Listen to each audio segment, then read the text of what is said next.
Assalamualaikum warahmatullahi wabarakatuh. Bismillah, alhamdulillah, wassalatu wassalamu ala rasulillah. Allahumma salli ala sayyidina Muhammadin al-hadi ila tariqil millah wa bijahihi isrif anna kulla maradin wa alamin wa waja'in wa illatin. Allahumma la sahla illa ma ja'altahu sahla wa anta taj'alul hazna idha syi'ta sahla. Qala rabbi syrah li sadri wa yassir li amri wa hlul 'uqdatam min lisani yafqahu qawli, amma ba'du. Sahabat Eva, berjumpa lagi di channel kami, channel yang bermanfaat insyaallah, dan semoga terus bermanfaat, dan semoga kita semua selalu dalam lindungan Allah Subhanahu wa taala. Kita mengharap juga syafaat dari baginda Nabi Muhammad sallallahu alaihi wasallam. Amin ya rabbal alamin. Sahabat Eva yang saya muliakan dan saya hormati, sekarang meneruskan masalah puasa. Yang kemarin ada yang lupa, syarat-syarat wajibnya puasa. Yang nomor 5 akan bermukim. Jadi bolehnya berpuasa, pembatal puasa di perjalanan ya.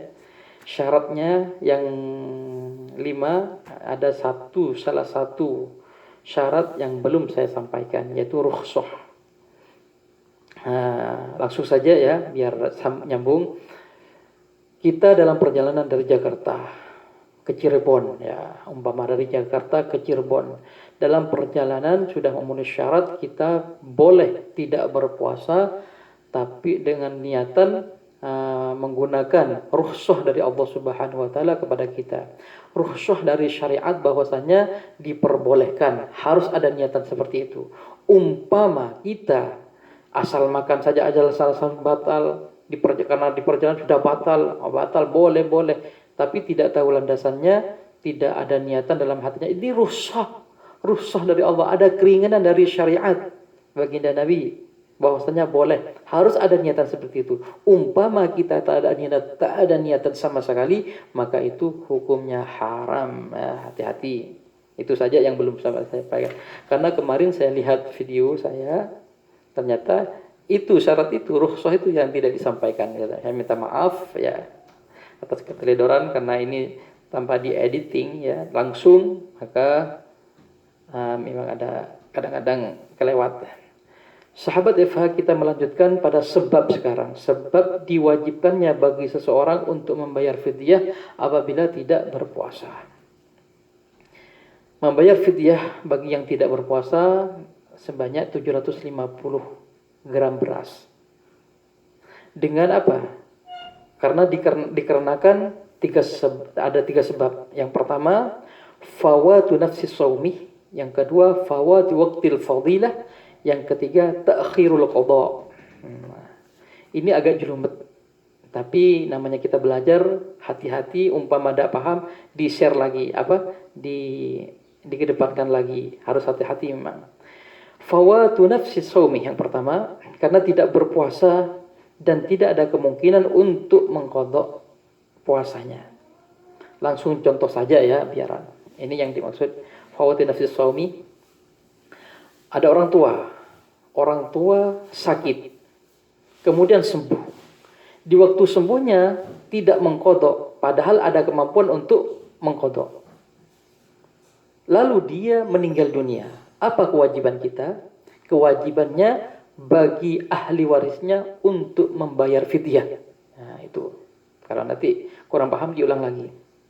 Lain halnya dengan orang sakit. Orang sakit di waktu sakitnya belum sembuh, tidak ada kemungkinan untuk sembuh dan meninggal dunia, maka tidak wajib membayar fidyah bagi ahli warisnya. Itu saja.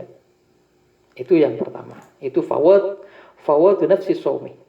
Nah, memang kalau enggak diulang-ulang nanti kurang paham. Yang kedua, fawatu waqtil fadilah. Tidak berpuasa tepat di bulan Ramadan. Langsung contoh saja ya. Umpama ada orang perempuan menyusui, khawatir kepada anaknya, kewajiban dia sampai tidak berpuasa, maka kewajiban dia harus mengqadha'i puasanya dan harus membayar fidyah. Ya, kalau masih khawatir pada orang lain, pada anak yang disusui ataupun anak sendiri, maka itu harus qadha dan harus membayar fidyah. Kalau cuman khawatir dia menyusui, ada orang perempuan menyusui karena khawatir, saya kalau menyusui nanti takut saya bahaya, takut saya lemes, gemetar sampai tidak berpuasa. Maka itu umpama tidak berpuasa orang tersebut yang menyusui karena khawatir dengan dirinya sendiri, maka cuman kewajiban qadha saja. Tidak perlu lagi membayar fidyah. Itu. Ya, paham insyaallah. Dan yang ketiga, ta'khirul qadha. Ta'khirul qadha. Ta'khirul qadha ini umpama ada orang sakit ya, tidak berpuasa. Tidak berpuasa sampai tidak mengqadai sampai Ramadan lagi. Maka apa kewajiban dia? Wajib membayar fidyah. Mengqadha puasanya dan membayar fidyah. Itu.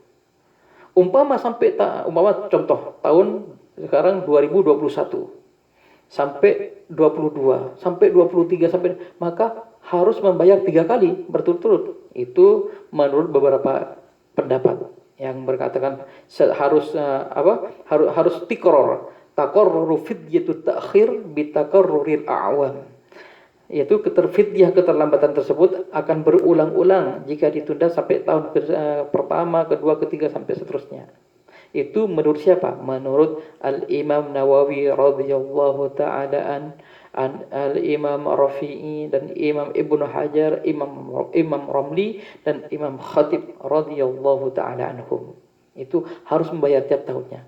Maka umpama kita punya hutang, langsung saja dibayar setelah Idul Fitri atau disambung dengan puasa Syawalnya, niat qadha enggak masalah. Itu dipercepat. Karena kalau sampai tahun lagi nanti harus mengqadha dan harus bayar fidyah. Nah, itu menurut imam yang tadi. Tapi ada pendapat menurut Imam Asnawi radhiyallahu ta'ala anhu itu tidak terulang-ulang. Cuma 1 kali. Ini pendapat satu imam ya.